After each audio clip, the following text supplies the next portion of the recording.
구약부터 시작해서 신약까지 하나님께서 말씀하시고 한 번도 지키시지 못한 일 한 번도 없습니다. 다 이루어지고 다 응답되고 다 하나님께서 성취해 주신 줄로 믿습니다. 단 한 가지가 남았다면 그것은 예수님께서 다시 오신다라는 그런 말씀이겠죠. 이 말씀도 반드시 성취되고 이루어 주실 줄로 믿습니다. 구약부터 역사를 보면 하나님께서 말씀하시고 이루시지 못한 일이 한 번도 없다는 것도 우리가 믿고, 그렇기 때문에 예수님 오신다는 사실을 또 알지만 시간이 지나면서 우리가 또한 매너리즘에 빠지기도 하고 또한 하나님께서 사랑하시기 때문에 큰 은혜를 잊어버리기도 해서 우리 마음속에 예수님 오시는 그 시간 정말 그것이 흐릿하게 될 수도 있습니다. 그리고 또한 긴장감도 사라질 수도 있겠죠. 그러나 희미해지고 그리고 사라지고 있는 종말 의식과는 전혀 관계없이 주님은 반드시 오신다는 사실을 믿으시기를 바랍니다. 우리 예수님께서도요, 주님 다시 오실 때쯤 성도들에게 종말 의식이 희미해지실 줄 이미 아셨습니다. 그래서 하시는 말씀이 깨어있으라, 그러므로 깨어있으라 늘 말씀하셨죠. 사도들도 이 말씀의 안타까움을 다 알았기 때문에 사도 베드로도 사도 바울도 깨어있으라, 깨어있으십시오 늘 그렇게 말씀해 오셨습니다. 32절에서 36절 말씀에 보면 예수님은 이 땅에 사는 성도들이 왜 깨어있어야 하는지를 분명히 말씀하십니다. 그 이유가 무엇입니까? 그날과 그때를 모르기 때문입니다. 예수님 반드시 오시는데 준비하고 있는 방법밖에는 우리는 그날과 그때를 잘 모릅니다. 이것은요, 이 땅을 사는 성도들에게는 엄청난 유익이 됩니다. 모르기 때문에 깨어있을 수 있고, 모르기 때문에 신앙생활 할 수 있고, 모르기 때문에 알곡과 쭉종이가 가려진다는 사실을 알게 되는 거죠. 그래서 무화과나무 비유를 통해서 우리 주님 말씀하시기를 모르기 때문에 시대를 분별하라 그렇게 말씀하셨습니다. 주님 언제 오실지 다 모르는데도 갑자기 임할 수 있는 종말에 대해서 무덤덤한 것이 이 종말의 시대를 사는 성도들의 마음이고 종말의 시대를 사는 성도들의 인식이라는 말씀이죠. 그런데 이것은요, 과거에도 그런 일이 있었습니다. 언제 있었습니까? 바로 노아의 때에 그런 일이 있었습니다. 홍수가 날 것입니다. 물로 하나님께서 이 땅을 죄악을 심판하실 것입니다. 그렇게 경고를 하고 경고를 해도 노아 시대 사람들은요, 어제 안 왔던 비가 오늘 오겠나? 하늘이 저렇게 햇빛이 쨍쨍 내리쬐는데 뭐 비가 오겠나? 하루 이틀 사흘날 그렇게 비가 오지 않으니까 무덤덤해지는 거죠.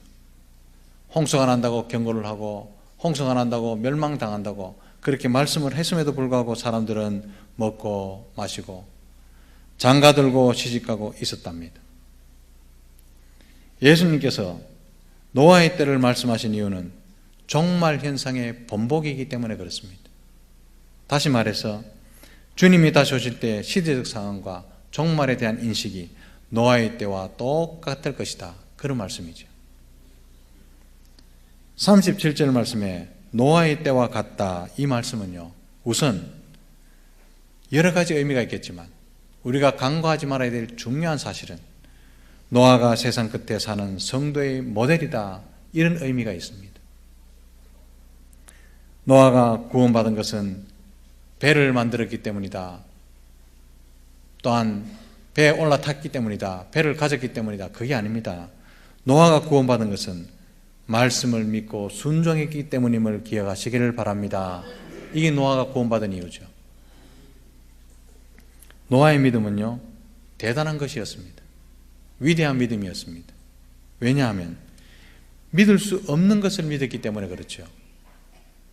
믿기 어려운 것을 믿고 순종했기 때문에 그 노아는 위대한 믿음을 가지고 있던 의로운 그런 상속자가 되었습니다. 믿을 만한 것 믿고 믿기 쉬운 것 믿는 것 어렵습니까? 그런데요, 믿을 수 없는 것, 도저히 믿기 쉽지 않는 것, 그것을 믿었기 때문에 노아의 믿음은 정말로 위대한 것이고 큰 것이다 라고 말할 수 있겠죠. 왜 그렇습니까? 일단 방주를 만들어라. 이 말씀에 순종하기가 쉽지 않습니다. 방주 규모가요 엄청나게 큽니다. 노아 식구 8명이 그 방주를 만들기에는요 규모가 너무 큽니다. 노아 시대 때는요 뚜껑 안 덮인 배가 배의 형태였습니다. 근데 노아 시대부터는요 뚜껑 덮인 배가 나옵니다. 노아가 처음 만들었죠.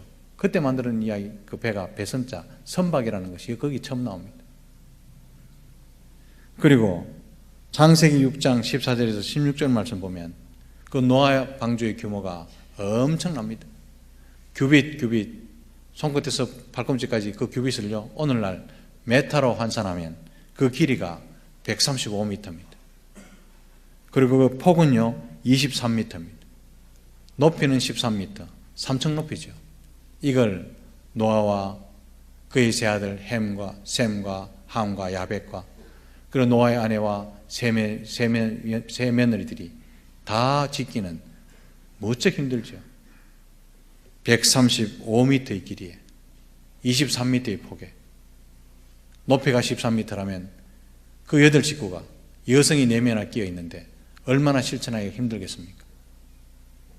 우리는 노아 창세기 읽으면서 노아 홍수가 나니까 노아가 배를 만들었더라 이걸로 끝납니다만 그 상황 속에 들어가 보면요 우리 같으면 그 배를 지어라. 하나님, 우리 집은 선박 공장이 아닙니다. 무척 어렵습니다. 우리 8식구가 135m 그 당시 같으면요 항공모함인데 이걸 어떻게 손으로 다 만들 수 있습니까? 순종하지 못하는 경우가 훨씬 많고요. 이거 하나님께 지시 잘못하셨다. 그렇게 생각할 사람이 10,000명 중에 9,999명 그렇게 생각할 겁니다. 한 명 실천하기 힘들겠죠. 규모상 엄청나게 큽니다. 히브리서 11장 7절에 그래서 이 사실을 잘 묵상했던 히브리서 기자는 이렇게 말하죠. 믿음으로 노아는 아직 보이지 않는 일에 경고하심을 받아 경외함으로 방주를 준비하여 그 집을 구원하였으니 이로 말미암아 세상을 정죄하고 믿음을 따르는 의의 상속자가 되었느니라. 믿기 힘들고 실천하기 힘든 일에 믿고 순종했기 때문에 그는 의로운 상속자가 되었다라는 말씀이죠. 또한 노아의 믿음이 위대했던 것은요 노아에게 하나님께서 언제 홍수가 날 것인지 그날과 그때를 말씀하시지 않았습니다. 단지 창세기 6장 13절에 보면 그 끝날이 내 앞에 이르렀으니 라고만 말씀하십니다. 노아는 거기서 언젠데요? 그걸 묻지 않습니다. 그저 믿었습니다. 심판이 있을 것이라는 사실 그 말씀만 믿고 의지하고 순종해서 오늘도 어제와 같이 똑같이 배를 만들면서 돈만 생기면 고페르 나무를 사오고 그리고 돈이 모자라면 또 농사를 지어서 돈만 생기면 고페르 나무를 사오고 그 당시 또 페인트가 없기 때문에 역청으로 오늘 말하면 콜타를 그렇게 배에 칠하기 위해서 콜타를 사오고 모든 가산을 농사 짓는 일을 나무 사고 역청 사는데 다 투자했습니다. 그리고 돈이 모자라면 가축을 돌보고 농사 짓고 어제와 똑같이 오늘도 그렇게 했습니다. 사람들이 관심이 있든 없든 홍수가 납니다 그 말에 반응을 하든 하지 않든 최선을 다해서 말씀하신 일을 준행했다는 거죠. 사랑하는 성도 여러분, 이게 노아의 믿음입니다. 창세기 7장 1절 말씀 보면 여호와께서 노아에게 이르시되 너와 내 온 집은 방주로 들어가라 말씀하십니다. 노아는요 말씀에 순종해서 만든 방주를 통해서 구원받았다는 사실을 깊이 생각해야 할 것입니다. 말씀에 순종해서 만든 방주, 그것이 그를 구원하는 도구가 되었습니다. 이것이 깨어있으라 라는 말씀의 의미 중에 하나입니다. 어제와 똑같이 오늘도 고페르 나무를 사서 배를 만들다가 모자라만 농사를 짓고 가축을 돌보고 어제와 같이 똑같이 변하지 않고 준비하는 마음으로 일상생활을 했던 이게 깨어있으라죠. 이거에 대해서 이해가 부족했던 데살로니가 성도들은요 아무것도 안 했습니다.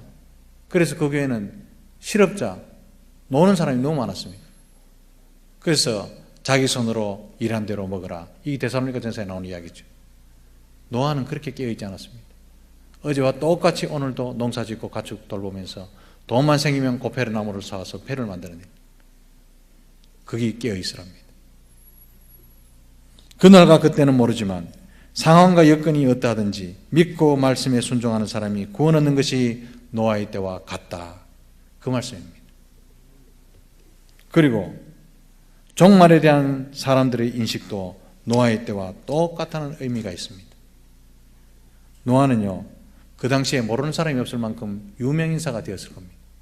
왜냐하면 배를 짓는데 한 번도 듣도 보도 못한 뚜껑 덮인 배를 짓는단다. 그것도 길이가 135m나 될 긴 배를 만든다. 집으로도 사용할 수 없고 창으로도 사용할 수 없고 더군다나 배를 만들면 바다나 강가에 지어야 되는데 3만 대에 짓는단다. 그리고 그 아들 3명도 출세시키고 학원 보내고 직장을 구해줄 생각 안 하고 그 아들 3명도 잡아다가 쓸데없는 배 만드는 일에 올인하고 아들을 내보내지도 않는단다. 아들 일생을 망쳐놨단다. 그런 소문이, 흉흉한 소문이 났겠죠. 자기만 정신 나가가 배 만들면 될 텐데 아들 3명도 세상 어떻게 살려고, 학교도 안 보내고 학원도 안 보내고 가르치지도 않고 배 만드는 일에 나무 사왔다가 대표로 깎고 역정 바라는 일에 아들 3명, 며느리 3명 다 거기 있단다. 노아 할아버지 정신이 이상하게 됐어. 유명한 인사가 됐겠죠. 입에 입소문 나서 아랫마을의 노아 할아버지는 정신이 나갔답니다. 3만 대의 집을 짓는답니다. 아들 3명 앞길 다 막아놨답니다. 학교도 안 보낸답니다. 글쎄, 이런저런 소문이 났겠죠. 그것도 1, 2년입니까? 오랜 시간 동안 방주 만든다고, 135m나 되는 긴 방주를 만든다고, 듣도 보도 못한 그런 배를 만든다고 시간을 보내고 있으니까 노아는요, 이름만 들으면 유명인사가 됐습니다. 그것을 보고도 사람들은요, 하나님의 심판 관심이 없었습니다. 노아를 잘 아는 사람 같으면 왜 저 사람이, 저 성실하고 의로운 사람이 배를 만드는데 모든 시간을 투자할까? 그렇게 관심만 기울였다면 심판을 받지 않았을 텐데, 세상 사람들이 의로운 노아하고 왜 저럴까? 이거보다는 노아 할아버지, 노아 영감 망했단다, 정신이 나갔단다, 그 말 하는 거 훨씬 재밌죠. 그 시대 사람들은 수군거리기 바빴습니다. 노아가 모든 인생을 걸고 배를 만드는데도 불구하고 하나님의 심판을 믿지 않았습니다. 노아의 식구들이 방주 안으로 들어갑니다. 사람들은 이야기합니다. 배를 만들어 놓고 3만 대 만들어 놓고 비가 오지는 않을 거니까 그 안에 어떻게 되는가, 다 들어가긴 들어가 봐야지. 그래서 들어갔는가 보다, 이래 생각했죠. 하나님께서 방주 문을 닫으십니다. 방주 뚜껑이 닫혔네, 이제 어떡하려고, 어떻게 나오려고 저러나, 그렇게 생각했을 겁니다. 그리고 비가 두둑두둑 쏟아집니다. 비가 오긴 오네, 잠시 왔다 그만 멈추겠지, 비가 오면 산으로 도망가면 되겠지, 그런 식으로 말하면서 믿지 않았습니다. 그들 머리에 비가 떨어질 때까지 믿지 않았습니다. 하나님의 심판이 임박할 때 그들은 종말에 대해서요, 별로 관심이 없었습니다. 이런 현상이 노아의 때와 같다는 말씀입니다. 38절에 예수님은 비가 머리에 두둑두둑 떨어지는데도 그들은요, 먹고 마시고 장가들고 시집가고 있었답니다. 제가 창세기 6장 강의하면서 그 시대상이 어쩐지 단어를 해석하면서 상세히 설명한 적이 있습니다. 창세기 6장 1절에서 7절 말씀 보면요, 노아의 때가 얼마나 심각하게 부패했는지, 얼마나 부도덕적이고 얼마나 흉악한 죄악이 범람했는지 단어 하나하나 살펴보면 다 압니다. 인간이 얼마나 부패했는지 창세기 6장 3절을 보면 그들이 육신이 됨이라, 그래 번역하는데요, 우리나라는 유교 문화가 있기 때문에 성경 번역을 점잖게 해놨습니다. 근데 그거는요, 그들이 육신이 됨이라 이게 아니라 원문 성경을 그대로 한글로 옮겨놓으면 그들이 고기 덩어리에 불과함이라, 이런 뜻입니다. 성경에요, 처음으로 욕설 비슷한 것이 나오는데 그들이 고기 덩어리에 불과함이라, 이 말이요, 그들은 짐승과 같다는 뜻입니다. 인간이 아니고 짐승이었답니다. 창세기 6장 5절에 보면 모든 계획이 항상 악할 뿐이었다 지적하십니다. 창세기 6장 6절에는 결국 땅 위에 사람을 지으셨음을 한탄하사 마음에 근심하셨다. 심판하지 않으면 안 될 지경에 이른 것입니다. 이 정도로 부패한 상태라면 노아의 시대를 이야기할 때 죄상을 쭉 나열하는 것이 상식이었을 겁니다. 가령 예를 들어서요, 술 마시고 음란하고 난폭하고 폭행을 저지르고 살인하고, 이게 노아의 시대죠. 그런데 예수님은 먹고 마시고 장가들고 시집가고, 그걸 노아의 때를 특징이라고 말씀하십니다. 좀 충격적이죠. 왜냐하면요, 착한 사람도 먹고 마시고 장가가고 시집가고 하고, 악한 사람도 먹고 마시고 시집가고 장가가고 다 합니다. 모든 사람이라면 다 해야 될 일입니다. 오고 오는 세대가 모두 당연하게 생각하면서 기본적으로 해왔던 일이 먹고 마시고 시집가고 장가가고, 우리도 그래 하지 않습니까? 배고프면 먹고 때가 되면 애 시집 보내고, 당연한 일입니다. 그런데 왜 이렇게 말씀하셨을까요? 이는 종말의 때가 되면 먹지도 말고 결혼하지 말아야 한다, 이런 뜻은 결코 아닙니다. 그런데 예수님은 술 마시고 음란하고 폭행을 저지르고 살인하고 죽이고 이렇게 말씀 안 하시고, 노아의 때를 말씀하시면서 먹고 마시고 시집가고 장가들고, 왜 이렇게 말씀하셨을까요? 중요한 이유가 있습니다. 그 이유는요, 일상성 때문입니다. 일상성. 사람들이 일상성에 몰입되어서 종말난조 긴장감을 놓쳐버리는 모든 것을 경고하시는 말씀이 일상성, 먹고 마시고 시집가고 장가들고입니다. 착한 사람이나 악한 사람이나 관계없이 하나님 말씀을 잊어버릴 만큼 일상성 속에 푹 빠져서 그것이 모든 인생의 전부인 양 아등바등 되는 모든 것은 사탄적이고 악마적이고 세상적이고 욕망적이다, 탐욕적이다, 그 말씀이죠. 일상성은 하나님의 뜻에 집중하지 못하게 만드는 모든 습관적인 일을 말합니다. 종말에 가까울수록 영적인 일보다 현실적인 것을 위해서 사는 사람이 많아집니다. 무엇을 먹을까? 어떻게 해서 돈 많이 벌까?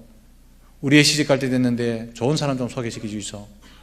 우리 아들 장가 갈 때 됐는데 좋은 배우자 좀 마련해 주십시오. 이 교회에서 말씀을 나누고 하나님 뜻이 어떻더라 라는 말보다 더 중요한 말처럼 여겨지는 그 일상성, 인생사에 관심이 집중되어서 주님의 재림에 별로 관심이 없어진 그때에 종말이 온다는 것입니다. 복잡한 현대사회가 정확하게 이렇습니다. 노아의 때와 똑같습니다. 39절에 노아의 때도 홍수가 나서 그들을 다 멸하기까지 깨닫지 못했다고 주님께서 분명히 지적하십니다. 일상성에 심취되어서 경고의 말씀에 무관심했던 것처럼 인자의 임함도 이러하리라, 그렇게 말씀하십니다. 40절에서 41절 말씀에 보면 그때에, 주님 오시는 그때에 두 사람이 밭에 있다가 두 여자가 맷돌질을 함께 하고 있다가 노아처럼 깨어있는 사람은 데려감을 당하고 노아 시대 사람들처럼 깨어있지 못한 사람은 버려둠을 당할 것이라, 그렇게 말씀하죠. 같은 밭에 함께 있다고, 같은 맷돌을 한 손으로 같이 돌리고 있다고, 다 같은 것이 아닙니다. 같은 아파트에 산다고, 함께 산다고 다 같은 것이 아니죠.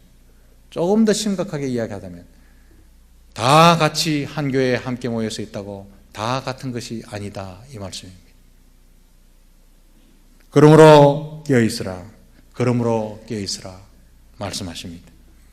로마서 13장 11절 말씀에 너희가 이 시기를 알거니와 자다가 깰 때가 벌써 되었으니 이는 이제 우리의 구원이 처음 믿을 때보다 가까웠음이라 말씀합니다. 바울이 살던 시대에도 주의 재림이 가깝게 느껴졌답니다.